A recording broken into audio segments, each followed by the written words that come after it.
there, how are you? Welcome back to We'll Need More Tea with Jasmine, where we have conversations over a cup of tea. In case you're new here, karibu sana, feel right at home, and it's so good to have you. So I hope you guys have been well. I've been great myself, and I'm happy that we are now in a new month of February. They say it's a month of love. I think every month should be the month of love. Yeah, so a couple of months ago, 3 months ago to be specific, I lost my dad. Yeah, he ghosted us for real. I need to stop making bad jokes. So yeah, he ghosted us for real, and he passed on through an accident, a road accident, unfortunately. So during that time, when he passed on that day, and the accident happened at Naivasha, and so when they were brought back now at home and they were about to be taken to the morgue, our home village town shopping center, if I may call it so, came to a standstill because everybody wanted to come and see, and everybody was, you know, there were like very many crowds of people who wanted to come and see him. That was the day I discovered that my dad was famous. I had absolutely no idea. Everybody came to see. Everybody was shocked. Everybody was surprised. But even more now on the funeral day, when people were giving their tributes, a lot of things were being said about him, and everybody was saying something. And at some point I was like, hey, Kwani, who was this guy? I feel like I did not know him enough, you know. So his friends had something to say, his siblings had something to say, his nieces and nephews had something to say, his children had something to say, his wife had something to say, everyone had something to say, and everybody was saying something different. Some were good, others were, yeah, but everybody had something to say. And as I was thinking about it the other day, I'm thinking, what do people say about you? What do people say you are? And in the book of Mark chapter 8, Jesus was with his disciples, and he asked them, who do you say that I am?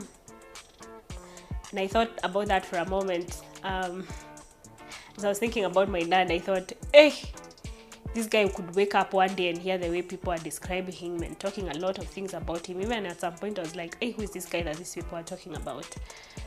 And I think in Mark chapter 8, as I was reading through those portions of scriptures, Christ is asking his disciples. It was after, after he had performed so many miracles, after he had fed people, after he had fed the 5,000, fed the 4,000, and healed the sick. It was immediately after he had healed the guy who was healed with the mud, and he could not see, and he had to touch him again. And after that, Jesus now goes out and asks his disciples, first he says, who do people say I am? And at first they say, some say you're John the Baptist, others say you're Elijah, others say you're the prophet who was sent. And he asks them, but who do you say that I am? Who do you say that I am? And Peter says, you are the Christ. Other versions say you're the Messiah, but he says you are the Christ. And that had me asking myself, who do I say that he is? Fine. He does a lot of great things, you know. He is a miracle worker. He is a provider. He is a healer. He is a giver. He loves on us, you know. He is a good father. He's good. He's absolutely very good. And I asked myself, who exactly do I say that I am? And there's a song in my mother tongue that says that MWATHANI tea MAKOFOKOFO. MAKOFOKOFO is MAKOFOKOFO is gumboots. So the song says that God is not gumboots. It says MWATHANI tea MAKOFOKOFO. We used to sing that song a lot when we were children. Of course, at that time I didn't know what it meant, but just, especially when it's raining, you'll just wear gumboots and sing that song and just, go around marching MWATHANI tea MAKOFOKOFO. And it really means that he's not gumboots. He's not a pair of gumboots that you wear him. You wear him when it's raining, and then when the sun comes, you take him off. And I think, or I feel that that's what sometimes we do with the Lord, that we take him up sometimes when we need him, but then when we don't need him again, we put him aside. So who really is he to you? Is he someone that you take up when you need healing, when you need provision, when you need protection? Because for sure he really does a lot of all these things. He will heal you if you need to be healed. He will take care of you. He'll protect you. He is an ever-present help in times of trouble. But it says ever-present, not sometimes present, ever present. And I think that sometimes we take him up. We use him. Can I say that? That we use him. We take him up when on need basis.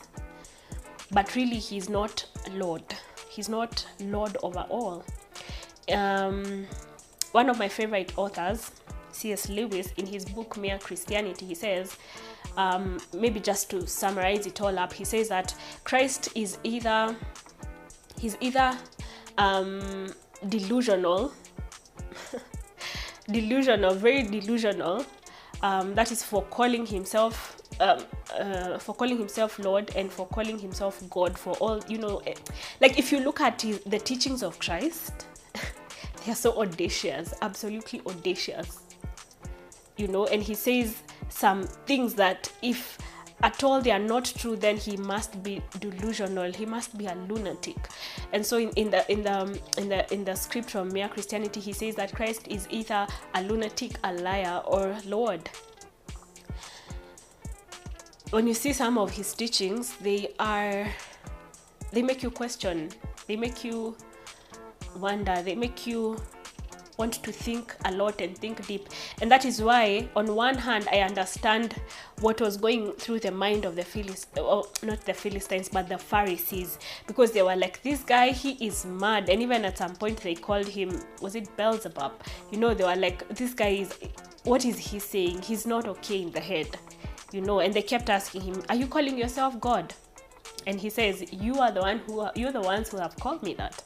So it's either he is Lord or he is not Lord. And I think we need to live a life that alludes to that.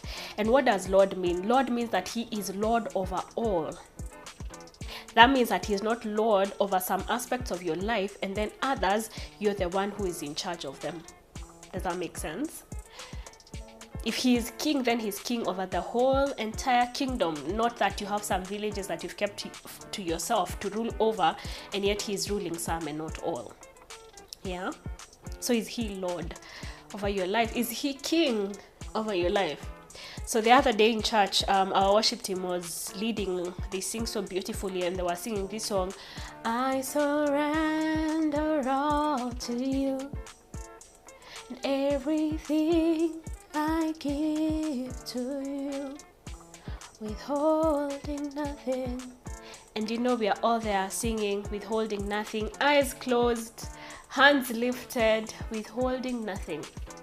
But then I paused for a moment and I'm thinking, this is a lie. I am not withholding nothing. And I paused and I stopped myself in my tracks and I'm like, yeah, I'm singing a lie. I'm not withholding nothing. There are things that I'm withholding from him. There are things that I'm not able to surrender as I should. Am I really surrendering all to him? And in that moment, I just stopped and I prayed a prayer and I asked God, help me. Help me right here where I am. Help me surrender all to you. Help me withhold nothing at all. And I think that is it's a good prayer to make, and it's a sincere prayer. Because sometimes you think you've given all to him and yet you haven't. And as I was, in that process of asking myself questions, I asked myself a lot of questions and I introspect a lot. It's like, why am I not withholding nothing? Why have I not surrendered all? Is it because I don't trust him completely? Is it because I'm suffering from some things? Is it because of why? And so at that moment, I prayed a prayer that someone prayed in the Bible, and he said, help my unbelief.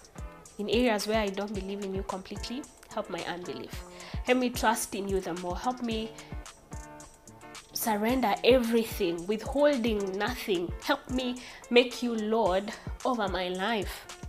over all, not only the big decisions, not only the things that seem grand, but every step of my life, that I may be able to surrender completely, totally, absolutely, surrender everything to you.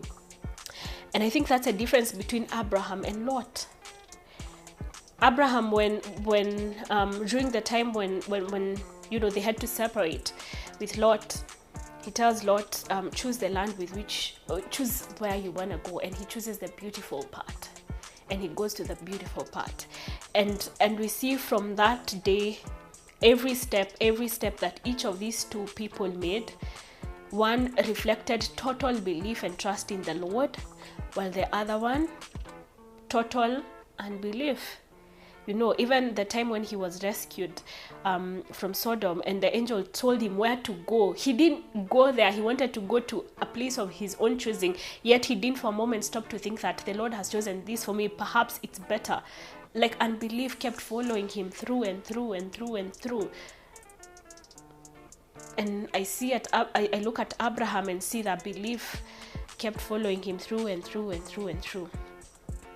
And I see a difference of a person who made Yahweh their Lord and a person who chose a different path. So, what am I saying with all this? Let us make him Lord. And when I mean that, I say let him be Lord over every aspect of your life. Not that some you're the little Lord. Not that some places you're governing and ruling yourself, and others he's, you've given him the chance, like umemsongea kidogo. Like, Lord, you can be the driver of this car, but up to a certain point, I'm going to take over and take myself. It's either he's Lord of all or not Lord at all. Yeah? And if you find yourself in a place where you're struggling, like I have found myself countless times, it is okay to ask him to help you in your unbelief. It is okay to make the prayer and say, Lord, help me in my unbelief. Because he is able and he can do it, and he is good. And he knows that you struggle. The scripture says in the book of Hebrews that we have a high priest who've been tested in all ways. So he's been tested in all ways. So he knows. Yeah, he knows, he understands.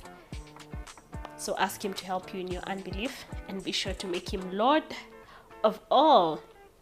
Yeah, that's it from me today. See you in the next video. Bye bye.